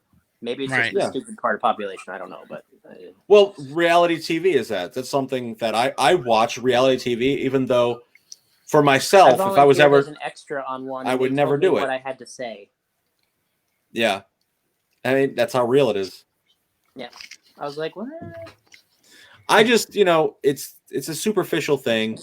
I would never be really interested in being involved in doing it, but I do watch it. It is a pastime. Watching reality TV. No, I don't watch that. Okay, thank God. Watching rich people watch rich people spend money is definitely not what I like to do. No. Well, I'm over here counting my pennies. Like, can I go to the gas station with this roll of pennies and will they take it? They're like, can I go to the nail salon with this stack of 50? Exactly. So, good for them. But at the same time, back to the topics at hand. Right. 2021 is going to be a freaking awesome year, guys. I feel it. It has in my. It's going to be. So I think 2021. If we knew then what we know now, we would have had a much better year. Of course. Just stay productive, stay fun. Don't disconnect. There's one thing I did myself. I shut myself out from many people, and it wasn't because of fear. It's because I was afraid of rejection. Like, oh, they're not going to come over, or they're not going to do this, or people are scared and there's nothing to do. How am I going to entertain them? I got to get over that. I mean, if we have to communicate through this and let the world know, hey. To a degree, but everybody got to a certain point, I myself, I'm a pretty extreme turnaround from what I was at the beginning of the year, because I was working in a doctor's office where I didn't feel safe because of the precautions that were not being met by any way, shape, or means. And I felt, so that had already ratcheted my stress up. Then I'm watching literally 3 hours every day of Trump updates on the COVID pandemic, and then also Cuomo, because they're the ones that are most frequently on the TV right now, or at the time. And after about 2 months of that, dude, I was like paranoid as hell and angry as hell. And I didn't want to go to people's houses. I didn't want, even Charles was like, hey, you gotta come in? Like, picnic table outside. Yeah, I mean, you were a little over the top. Yes. It was raining out the one day, and he's like, picnic table outside. I'm like, dude, take the food home. Yeah, exactly. I mean, and finally I just hit a wall, and I was like, what are you doing? Like, I think as long as you take precautions, you can still be around other people. Yeah, exactly. I mean, I can't wait until we do the movie nights, Charles. I mean, we were just talking offline about this before about Tenet. I mean, I've seen it on, I've seen it out, of course, of all places, Walmart. They were selling it. I want to check that out. I mean, seriously, Movie night, guys. Movie night. That I would go with a movie night anytime. And I'll be honest, I'll probably wear a mask, but I'm not going to be like, let's go sit at the picnic table. Really? Yeah. Right. Your ass would be outside on the picnic table by your goddamn self. There was one feature that I was really impressed with when, at the with the film festival. It was the Corona Diaries, or it was something like the, it was like the women that were talking. Yeah, that's it. That's it. Thank you, Charles. Thank you for correcting me. The Corona monologues, you mean? The monologues. Right? That was awesome. I mean, here we are. Here's, us three that are passionate about our work, sipping a beverage. Yes, Red Solo Cup, by the way. What you got in there? Right. Scissorp? Actually, cherry Pepsi. I have sure it's not Scissorp? Right. Guys, by the way, not to change the topic, but I'm going to read some of the comments, which we can't see on here for whatever reason. Right. But Sarah Hartman wrote, Kanye also ran for president, too. Oh, God. Yeah, I forgot about that. Oh, my God. And breakdown on the give a hug to the little one. I'd say congratulations, Sarah, on a beautiful child. I mean, gosh. Yeah. Congratulations, son. We can't wait until you're up and about, Sarah, and you're out making some more movies. We know that your talent precedes you. Yes. And Janine DeStio says, I watched The Real Housewives of New Jersey, New York, and Orange County. And I love them all. Shame on you, Janine. Shame on you. Gee. Now, listen, we're always watching some type of right. Lex always has me watching some sort of reality shit. My three pals, I love you. I love you too, Tina. I'm not gonna lie, I like The Amazing Race. Listen, we all watch it, and I wasn't trying to bash. Listen, entertainment's entertainment. I mean, not for nothing. People are watching us right now. Right. Watching us talk. There is no destination to this conversation. It's went all over the place.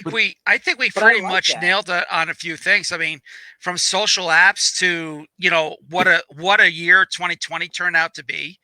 Again, the bright spot, we had a few bright spots, and I'm going to nail it again. The Catskill International Film Festival. Cash at me. I'm looking forward to 2021 where we're going to be doing something. Because I mean, and I was talking to you, prior, conversations before, I might be starting to do a memoir myself. I just have to find out what to focus with, and I know what I can do because, for 5 decades, and with generations of music and everything else, where do we go with this? And actually the question this is a good one to top it off with. 2021, where do we go from here? Well, how about That's this one? my question. How about this one? Chaz, New Year's resolution. What is it? Not to have a resolution? I always believed in goals. But resolutions, I would say starting, first off, to take a vacation. That's one.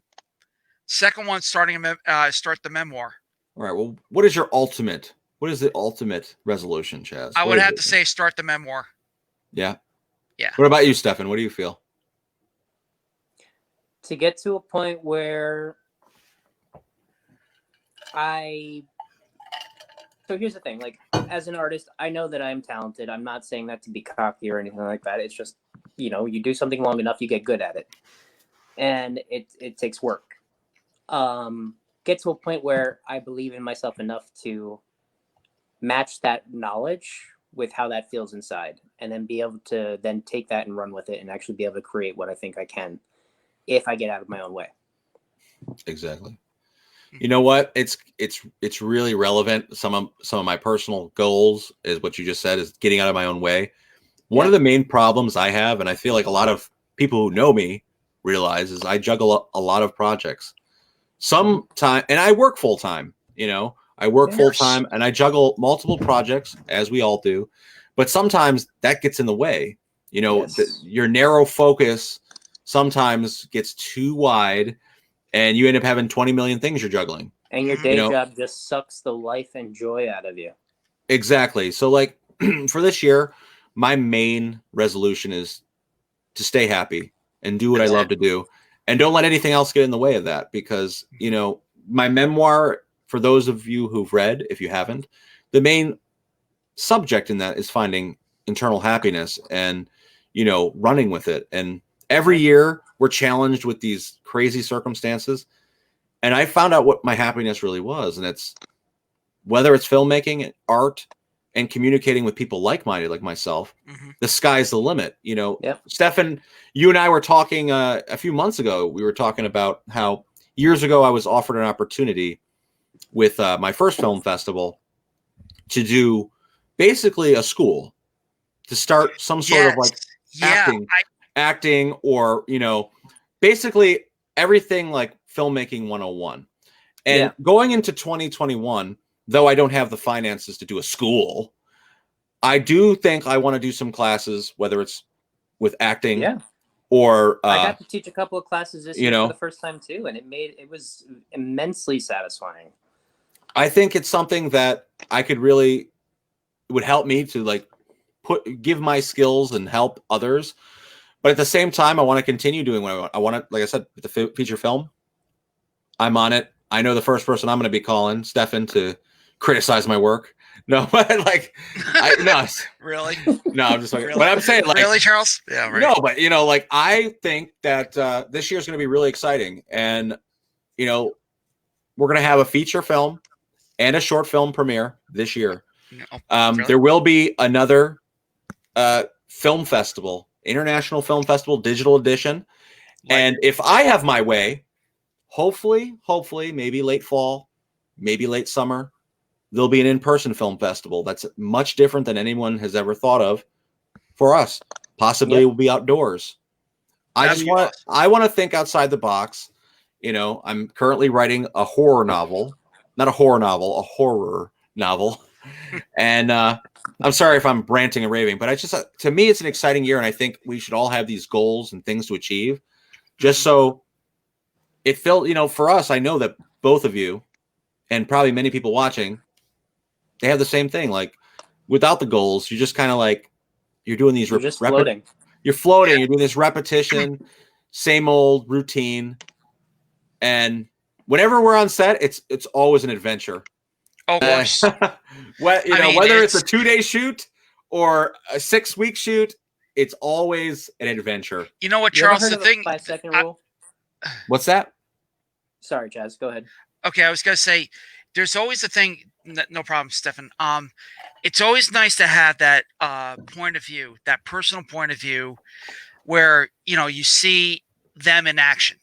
You know, it could be, and again, you know, and then you just imply a little bit, you know, with the working of it, the vibes of it, the acronyms that we come up with, like, you know, for example, Clash. I mean, that would be for what you were saying about taking a course, you know, taking it, and there's a humongous part of it all. But getting back to what I was saying, here you are, you're directing, here you are, you're running the camera, and then here we are, really the behind the scenes, taking that point of view. It's like, maybe this, maybe that, and then just like, you know, throw out a certain suggestion or something like that. And that's why I kind of, like I said, with the ones that I run, you know, and I'm not tuning my own horn with the page, this is what I see. And I said, this is kind of give it an energy of positivity, an energy of something that's going to be, this is going to be such a sweet hit. It's going to be such a sweet moment for us that we did it. We have to recognize too, all of our things we can improve on. Like for me, exactly, 2020 and every year before, I am horrible with social media. We've been talking about this entire night. Me too. Mm-hmm. I need to get more involved, because there's times where, I'm not going to lie, I'm self-conscious about what I post, because I'll post something, and if it doesn't immediately get the traction I want, I'll take it down. And as cheesy as that sounds, I'll delete it. And it's superficial. Yeah. You know, it's like you post a picture that you think you look cute in and nobody likes it. I feel the same damn way, but I need to get past that and post, you know, I have a lot of content I don't release. Or if I do release, I take it down if it doesn't get immediate, you know, that immediate satisfaction. So in this upcoming year, consistent at posting it because well, I keep on filming the stuff, I keep on creating the stuff, and then I keep on. There's so much content. Like for example, we were talking about TikTok, we were talking about Instagram, we were talking about all these other mediums that we should be using, which we're not. Twitter, you know for a good example. I don't know shit about any of that, but I want to. I don't know. I don't tweet because I'm not a tweet. Because let me tell you something for the old timers that does remember this thing. Because when I was working at the radio stations, it reminds me of the AP feed. It's like that teletype that comes up like Kennedy assassinated or John Lennon assassinated or something like that, and it brings out like just certain little quips. It's like, okay, Catskill International Film Festival, check out this this here, and then you just show the site or the link. That's what it boils down to. I mean, it's you put a little few words like it's a headline. But you have to put the effort in, or yes, it is. I have a little, like I said, I have experience with it, but it's just about ambition. It's about, like I told you before, it's really about time management. Really, it's about focusing on what you want to do and making it consistent. Right. And not being ADD about it like I am. I gotta be really. In 2021, I hope that I can take criticism better. That was an inside joke. I got that, Charles. No, but I just started laughing on the inside. Listen, it's hard to be. You want to see the scars on the inside, really? when you put your material out there, when you put your material out there, whether it's a painting, a picture, a story, screenplay, movie, music, you're vulnerable. You're vulnerable for the world to like some of the best movies of all time, in my opinion. People criticize, like I just said Vanilla Sky like an hour ago. I said I love Tom Cruise, I love Vanilla Sky. That movie never won awards. That movie, when people say it, it's like a forgotten about film of like the early 2000s. One of my favorite films was Real Genius from the 80s. Yeah. We all have our own opinions, but if you look back on the criticisms of those films, they tear apart Cameron Crowe from Vanilla Sky, the director. They tear apart, Tom Cruise's performance. You just, you got to have a thick skin, be able to take the criticism, because everybody's not going to like your shit. That's the honest.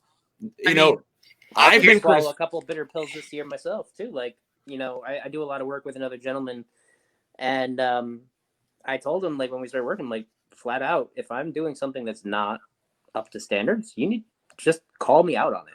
And sometimes it's like, ooh, ow, that kind of hurt. But it's give and a take, though. Sorry, Chaz. It's a give and a take, but because sometimes there's a difference between the right and the wrong in opinions. Oh yeah, definitely. For example, what we were just saying is someone might absolutely adore Irony of Catharsis, one of my films. Another person might think it's just straight up trash. So taking an opinion from someone who thinks it's trash is one thing. If he was to say, you guys could have, done some studies on lighting, or you could have edited that a little differently and it could have done this. That's a constructive criticism. Exactly. But, I've heard so many people that try to give you, I want to say informal criticism, where they're like, don't do that. Or, no, that's a no. I don't even listen to it. To me, I just ignore. I'm deaf half the time when it comes to that shit. It's like, you're trying to experiment, because, for example, you brought up Irony Catharsis. First of all, you're using two cameras. You have one angle going this way and one angle going this way, and you're trying to figure out. And I never thought I'd seen two cameras on set before. I said, we always did the one thing, but that was always an experimental thing. So you tried it out. It worked. It was, and it turned out to be a marvelous piece. But the other thing is like that, because there were many movie nights, getting back to where you were kind of going on to, about Vanilla Sky. There was another movie that we both saw, Charles. That was The Joker. The Joker. I woke up on the set of the Oh Joker. my goodness. So crazy. I mean, and we were talking. And that's a movie too that depend. I mean, I want to see it. The consensus of that film is it's a masterpiece. It is a masterpiece. I'm 100% with it. It's I one mean, of those. It's because I haven't seen it yet. It's a masterpiece. I'm not going to say much about it, but it's incredible. But the thing is, it's one of those movies. I don't want to say it's a deflator, but it's not a rewatch. To me, it's dark, it's depressing, and I've watched it a few times just because I was so enamored by the performances that I was like, I have to see this again because as an actor, watching a good performance helps you. Like it makes you kind of like inspired. Like, where did he go? Where did Joaquin Phoenix go while portraying Arthur Fleck? Like, where did he go? Correct. I mean, he had command performances on The Gladiator with Russell Crowe. He did also Ring of Fire, the story of Johnny Cash. And now Village, you're talking another one was really good. Another magnificent piece that he pulled it together. And this is a fictional biopic. And then, Charles, you talked about it, you nailed this on the head. It's very dark and it's like it just seems like with the issues of the time. Well, for the times, I did a whole review I posted a long time ago, and I took it down because of views. Just the same thing. But when I did a review on it, the one thing that really stuck to my mind was the fact that the Joker was so relevant to the times, as far as how mental health is kind of, perceived, and those people are kind of thrown on the back burner. They're Correct. And because of, I don't want to say their neglect, I'm not blaming any one person. They kind of created a monster. The neglect of Arthur Fleck was somebody who lost his basically benefits in a way and ended up like his psychosis was all over the freaking place. And it was about poverty. The film is about poverty and about, overturning the rich and how they have so much power and wealth and how they're all these phony politicians spreading lies. It was very Portland, Oregon this year. It was so relevant. And you want to know how crazy it is? Chaz and I sat in a movie theater. We saw Joker together. And I want to say like 2 weeks later, like the world ended with COVID. Yes. And everything that we watched in the movie with like the revolutions and everything that was happening was like coming true. But as we were saying before, movies that we've had in the past 10 years, it was like, wow, this is a little freaky. Well, there was one in particular that was like spot on. Contagion. Yes. Oh my God. Mm-hmm. It was kind of to me, it was a boring movie, but it was spot on. The Wall was actually pretty good too. I didn't see that. But Contagion. I mean, it's a little campy sometimes, but in terms of like, looking at the reactions of people who are put into a situation where they're going to be locked down, we had it pretty light in this country in that sense. Some countries, they legit locked the fuck down. Wow. Yeah. It's so crazy relevant though. And that's what I like. And it was just the thing, you're going back to like the film festivals and all that. One of my favorite parts of doing the film festival is how every time as running a film festival, you and your committee get the chance to watch films that are relevant within that year for the most part, because we have really strict guidelines, believe it or not.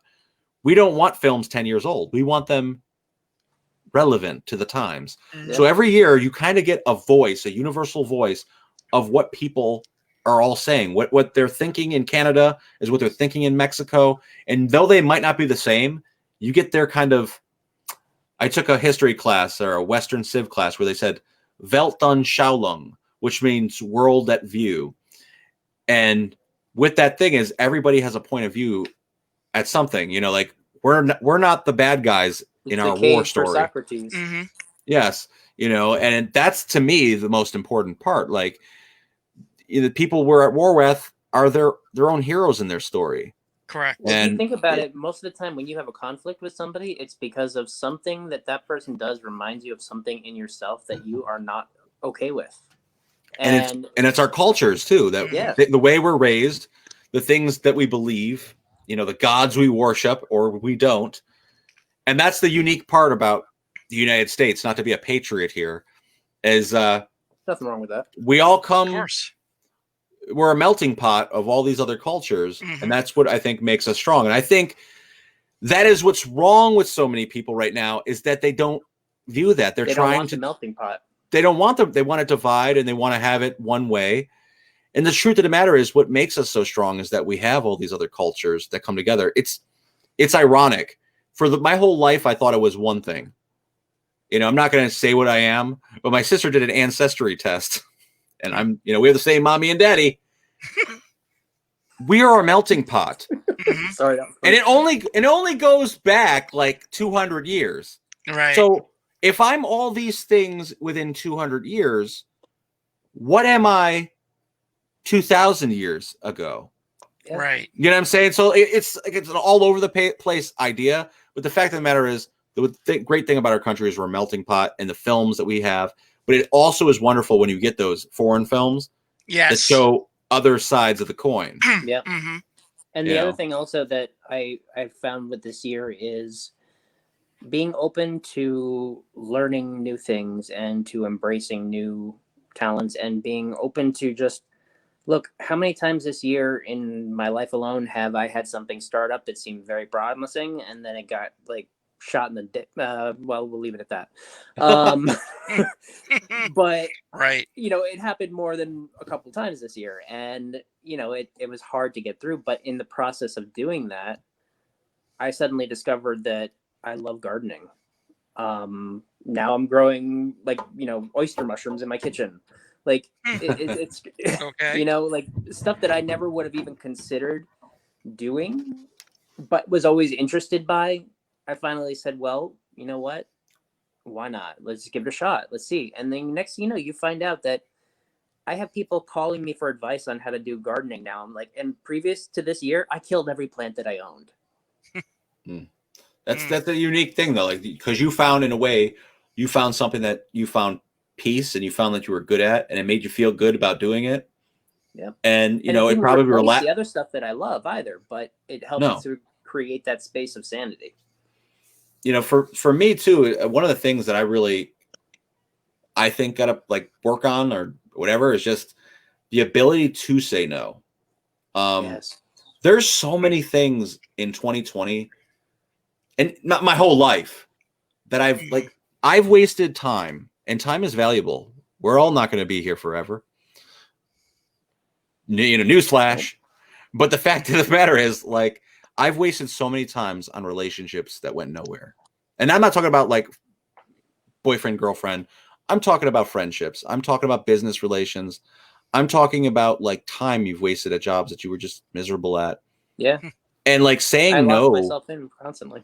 Yeah, saying no is important, because like there's like, for example, I never did drugs. I never drank. And thank God, because the people I did associate with in my youth and in my earlier, years, that's what they did for fun. Like one of the main pieces of my memoir was my true like inspiration for an old best friend I had, because he was like me, though our relationship didn't turn out in the end. The fact is, we both felt like we were wasting time at these parties, and we both felt like, this wasn't the lifestyle we wanted. And, going forward, there's so much other things that I do. And I'm like, why am I here? Why am I doing this? Like, I could be doing this, and that I actually enjoy doing. Conversation every day. You know what, Charles? I think, somehow what you said, it's practically, is probably agreeable with my life. I mean, I worked all my life. I worked 3 jobs, fighting something to make myself more, improving on this, doing something what I have to do. And I had to, and the key thing with me is survival, accept it and survive. But you know what? I'm getting burned out, but this is like the time, let me go do that production. Let me go do and, showcase what I can, bring to the table here. As a matter of fact, years ago, I mean, I keep in contact with a few friends up in Syracuse, and one of my friends says, to me, "I'm sorry," or "Let me apologize to you." I kind of like, okay, why do you want to apologize to me for? for me being mean to you, for me being, with this, because again, and this is kind of like what, kind of in retrospect about this, I said, hun, I said, you should never, first of all, I'm humbled that you did apologize, and no worries. I mean, I'm still around for it. And, quoting, Freddie Mercury's like, who wants to live, forever. The point, what I'm saying is, you made me what I am today. I'm a survivor. I have thick skin. I'm committed to a project, like writing that memoir. And some things are going to probably, that it's going to be, some that may disagree with it or would not. Sure, I was picked on. Sure, I was, sure, I was picked on. Yeah. And I don't consider bullying with picking on, but I was picked on for something that I was just so introverted with. Sure, I mean, what really saved me was the school events, the extracurricular activities. But you know what? My main flaw was not getting up to, going to places in a region like this, or just saying, having that fear of missing out, like, the fear of missing out on a few things that that were acquired as a crew.